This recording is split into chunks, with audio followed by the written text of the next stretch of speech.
It's a great pleasure to introduce our next speaker this morning, Aoife Behan, who is a director of Jelly and Gin, and that's a combination I don't think I've ever tried before. And she's going to talk about how the use of social media can engage with our customers and how it can enhance the business. So, without further ado, I'll pass you on to Aoife.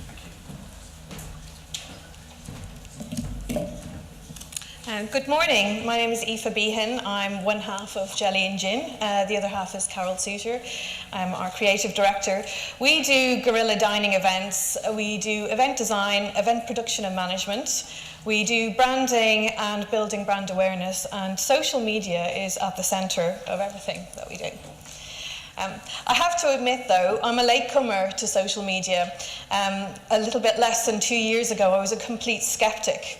While I had Facebook accounts over the years, they were intermittent and I kept deleting them over concerns about privacy and how my information was being used. I thought Twitter was for boring people who talked about sandwiches. I had a blog which I really liked curating, I liked writing, I liked doing the photography, but I found the whole process of audience building really quite dissatisfactory and I eventually deleted it. Today, this is just a small snapshot into my social media activities. I panic without Wi-Fi reception or 3G reception. I have about 6 websites on the go, each with a blog page or a news page that's regularly updated. 5 Twitter accounts, 5 Facebook pages, an Instagram account, a Pinterest account, Tumblrs, a Vine account, and this doesn't even include the stuff that I do on a personal level. So what changed? In April 2011, I came up with the bright idea of hosting a supper club in my home, which is essentially an underground restaurant where you invite 12 strangers along every couple of weeks to come and dine with you. I set up a blog to write about this, and I waited for a good old-fashioned word of mouth to kick into play, but it was slow and it wasn't working. So on the advice of others, I logged onto Twitter, got myself an account and started chatting. I quickly realised how powerful a tool it was for driving traffic to my site and securing ticket bookings. 6 months later, I decided to start an event called Burger. It's a pop-up dining event where essentially we take a fine dining chef from an established Edinburgh restaurant, put them in a greasy spoon out in Leith and ask them to cook the ultimate burger meal. And I also decided to formalise my working relationship with Carol, and we set up Jelly and Gin Productions. So we had a number of ventures on the go, and we found that talking on Twitter wasn't as easy as it had been. So started using Facebook pages in order to engage community. So we were allowing the people who were following Burger to talk on our Facebook page and actually spread the news of our events more widely for us. Another event that we were commissioned to do was called the Disconsolate Dandy. It was in a Palladian manor out in Selkirk. And we used social media to plant little stories about this mysterious character, the Disconsolate Dandy, in places around the internet. And just to get people talking about something happening in this house.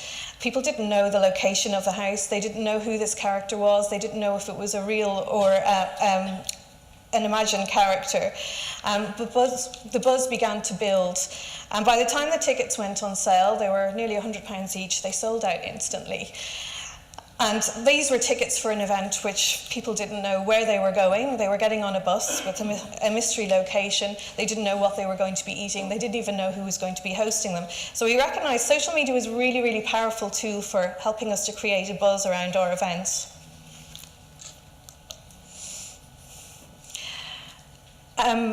What we found with Burger, we were collaborating with a lot of chefs. Every time we worked with a new chef, our audience grew, as did their audience grew. So we found that collaboration meant that word spread faster about our events and further. So it was definitely a case of the sum being greater than its parts. And we decided we wanted to explore this opportunity as far as we could go. So we decided that we would crowdsource the ultimate dining event. We would ask people to donate everything required to put on an extravagant event, from skills. So we were looking for chefs, cocktail makers, we were looking for designers, we were looking for a venue, and we were looking for all the equipment required for this event to take place. What we wanted to do was start with absolutely nothing and see if we could build something really spectacular. And experience told us that if we used social media in the right way, we would be able to do it. So we put the word out on Twitter and Facebook, and within hours of announcing our plans, we had almost 200 responses. And by the deadline 6 weeks later, we had 25 highly experienced and talented collaborators and a fantastic disused Gothic church from Edinburgh City Council. I think our contact is in the audience here, called Trinity Apps. But what we didn't have was money. And we still needed money to get the event off the ground. So rather than selling tickets, we thought it was more in line with the ethos of Create Eat to crowdsource the funds required for the event. And we wanted to see if we could harness the power of the crowd to make the money required to pull off the event. After a lot of research, we recognised a system of clear rewards for backers would be a really integral part of the campaign. So we launched our crowdfunding campaign and we hit our target within a week. And I think we got to about 160% of our target by the time we hit our deadline. I think crowdfunding is something that is increasingly becoming more popular, particularly in food and drinks projects. It kind of lends itself well to the rise of more casual and inventive styles of eating out. And while it's really well established in the US, you can find projects on Kickstarter raising and exceeding their targets of £500,000. The UK is slightly less ambitious in scope, but things are changing. Scottish chef Isaac McHale recently raised £250,000 to open a restaurant in London, and that was opened last week. And here in Edinburgh, a couple of weeks ago, the Soup Makers Union of Genius raised £20,000 to open an industrial soup kitchen. And a lot of their followers, a large proportion of them were Edinburgh based, but they were worldwide backers of that project. So crowdfunding is something that really captures people's imagination. But I think there are projects on these sites where people are struggling to raise £500 to get a play off the ground. So I think to do it successfully, you need to have a social media following before you actually start your crowdfunding campaign. So that social media presence is absolutely vital. So you have that eager audience that are already bought in with what you're trying to do, and that will help you achieve your target. So we would say that crowdfunding is the final piece of a puzzle and not the first. And it's the case of social media actually driving business development rather than an afterthought. I think the businesses that are doing social media well have the important people tweeting, people who are accountable, because customer service isn't about a phone line anymore. It's actually about engaging at all levels and showing that there's a human side to the business. Last year there was a really good example of this when O2 had their network outage. There was a lot of bad media coverage because of the outage, which lasted 24 hours, but an equal amount of good press for their skilled social media management. Their use of social media was humorous, human and honest. But even the most skilled users of social media can't please everyone and shouldn't try to. So I think it's really important to always act within the boundaries of your brand and your voice. And that requires skillful relationship management. And this is not the job of someone who doesn't have a good experience of the organisation. This is illustrated by one of my all-time favourite parody accounts on Twitter. It was a Shipham's Paste account, which was run by the fictional marketing intern Ben. And it lampooned all those companies that leave social media to the inexperienced marketing intern. And it was a masterclass in poor social media, but it was very witty and very engaging, and it ribbed Shipham's media image. And the account went viral and gained thousands of followers. But the reaction of Shippens for Real was to actually have the account removed from Twitter. To me, I think this is a real missed opportunity. I think while on social media you can actually control the message, but you can capitalise on it if you're clever.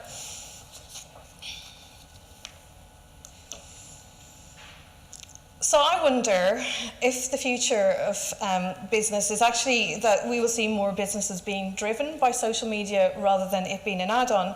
I think we have a very clear Jelly and Gin identity, but we do allow social media and how people respond to us to shape what we do next and how we run our business. So whereas 10, 15 years ago, the traditional idea of business development would have been have your idea, do your research, do your business planning, look for funding, start up, then you're communicating and audience building.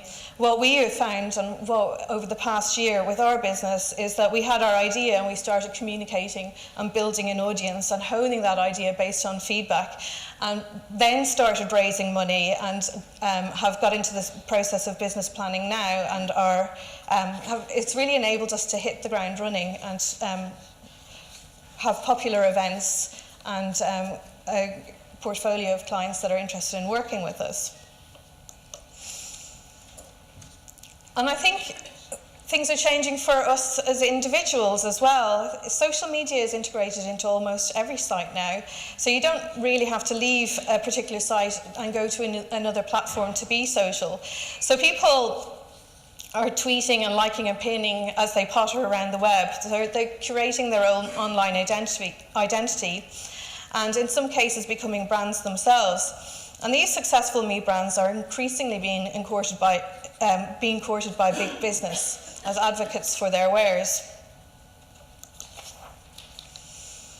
So what lessons have we learned in our first year of business and our first year of using social media? Is that etiquette and emotional intelligence are absolutely vital on social media, even more so than in real life. So, because you have none of the other social clues. There's no need to overshare boundaries, and decide on your boundaries and your voice and stick to them. And it's not magic. It's all about having a presence and working hard and maintaining it. And I would also say it's quite important not to be vain. So having lots of followers doesn't mean that everyone is listening or acting on what you do. So you need to be engaging.